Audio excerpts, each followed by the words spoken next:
regular. A regular size. What do you want, sir? Just the chicken fillet combo. A chicken fillet meal as well in a regular. A chicken fillet meal in a regular. And I'll get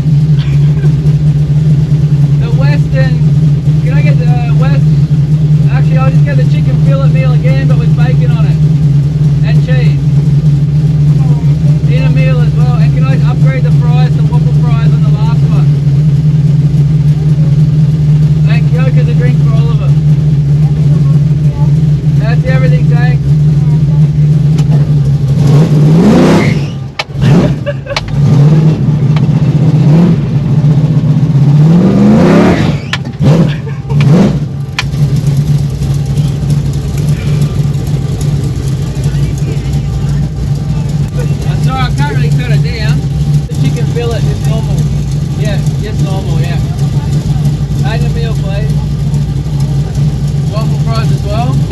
Yeah, waffle fries as well. How much?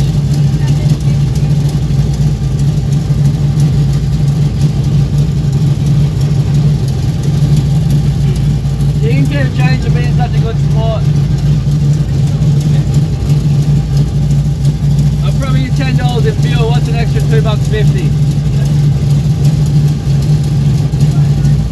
Nah.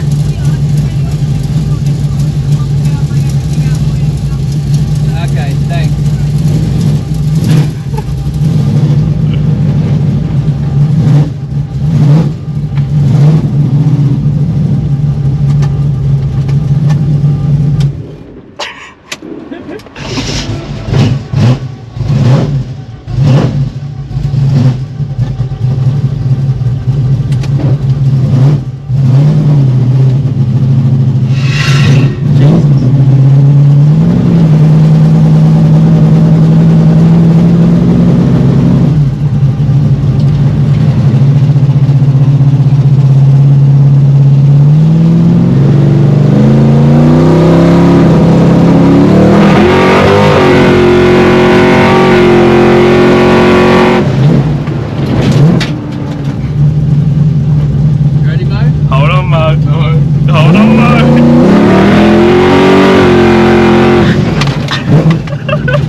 Oh, you spilled a drink! Whoa! I told you not to spill the drink!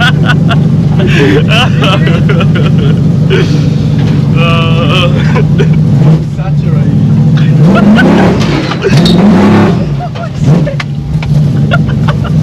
I told you I'd drive you gentle. Look at that Chevy dog.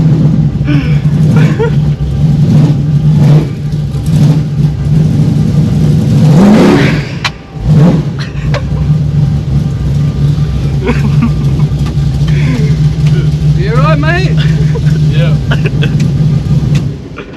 Just a bit wet. Welcome back to the MotorFab YouTube channel. 2 weeks in a row. Let's not get excited, but I should be back next week too. So it's a miracle. Had a big day planned today, big episode, but it's absolutely pouring rain outside. So yeah, I wanted to set the nitrous up and finally get some tuning done with the nitrous now that everything else is dialed in. But I can't because it's pouring rain, and it's been pouring rain for days, weeks actually. So stuck inside the shed just doing a bit of maintenance. But nonetheless, I'm going to try to bring you a good episode as best I can, considering I can't do anything fun outside. But here we go. Righto, so I copped a bit of flack after last week's episode about the roadworthiness of the junkyard Monaro, and just have you guys know that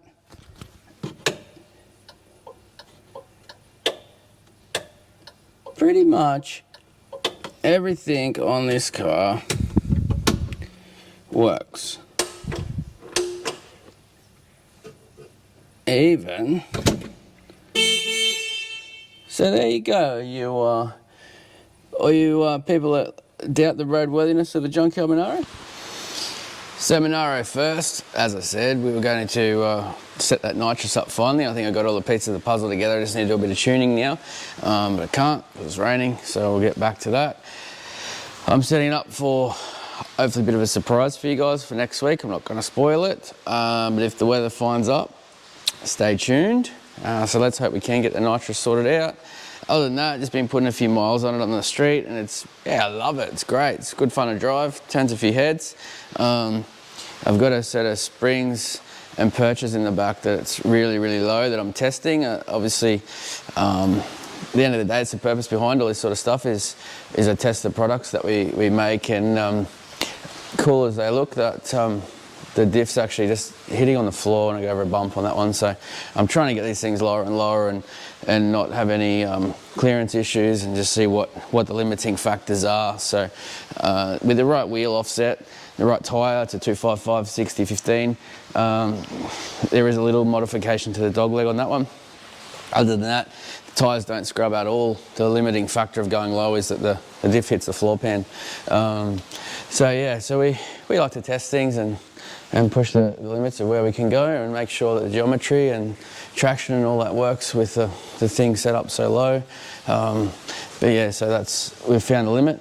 Need to go a little bit higher than that to make it all work properly. So we'll do that this week. We'll lift that back up. A lot of questions last week about what's happening with the Torana. Not a whole lot, but I have been chipping away at it when I've had spare time. Everything's gotten really, really busy. It's absolutely crazy, so hasn't been a lot of time for my little projects. Collected parts. I just picked up the sump yesterday, so it's a sump that I always wanted. I'll go more into that when we start setting the engine up, because it's a particular reason why I wanted to use that particular sump. I don't think you guys saw the turbo manifold. The other one's not done yet. The turbos are mounted. You guys saw the turbos down there. So the reason behind that is, I keep saying, this car's got to be serviceable so that I can turn it around easy if I'm going to keep racing it, because start racing. If I'm going to keep sort of pushing to run numbers, I want to set up it's a lot easier than the Ute was. So the idea behind this is the turbos are mounted to the car, the manifold's V-banded there, everything's V-banded, so the manifolds can just come off, and then the cylinder heads can come off, the block can stay mounted, the rear pan can come off. You can actually rebuild that engine without even taking the block out of the car, and you can do it pretty quickly, pretty easily. So that was a big part of that. Not that you want to rebuild the engine, but you do want to check bearings, you do want to check valve train, and every now and again you need to get cylinder heads off, head gaskets, stuff like that.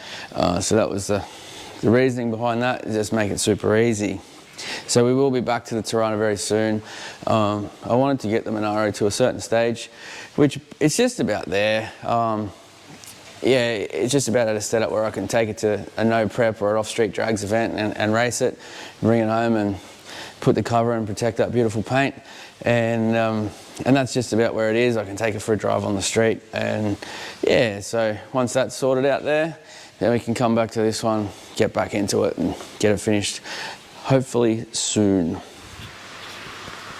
We did a little bit on the new Motorfab diffs last week, and which are already selling like crazy. There's a whole stack of them over on the welding bench that I'm welding up, and we had a huge response to last week's episode, and these things are just selling like crazy. So we got another batch here. We've just cut and folded. So they'll all get mill scaled and go across to the welding bench. So these are all the inner braces that hold the tubes and everything inside. That's the outside bit. That's the back braces. That's the front flange. Excuse the banging and crashing, and that's the back of the center section. So thank you so much. I really do appreciate the huge response and support that we get, and love to see that you guys are supporting our quest to make more and more Australian-made products and keep manufacturing alive. So really do appreciate the sales, guys. So keep up the good work, and we'll keep up the good work at our end. Righto, something I try to keep up with, and I'm making a more conscious effort. Comment of the week, which this week goes to Brush It Off. He quoted, "Freaking perfect, keep it Australian, love that, do anything for VLs." We don't actually do anything for VLs yet, but hiding up there under the cover is one of my pride possessions that I like to keep. It's a VL Kali Turbo, so you guys have seen it here and there getting pushed around in the background. once we get a few more products that are under development out of the way, we will definitely start on VL products, and there's a whole heap of them we can do. So brush it off. You've won comment of the week, and as a result, send me a DM on Instagram and I'll send you out some merchandise. And keep the comments coming, guys. I really do like them, and it helps to grow the channel as well. So, and everyone goes in the running to get a merchandise pack. So drop your comments, and I'll see you next week with comment of the week.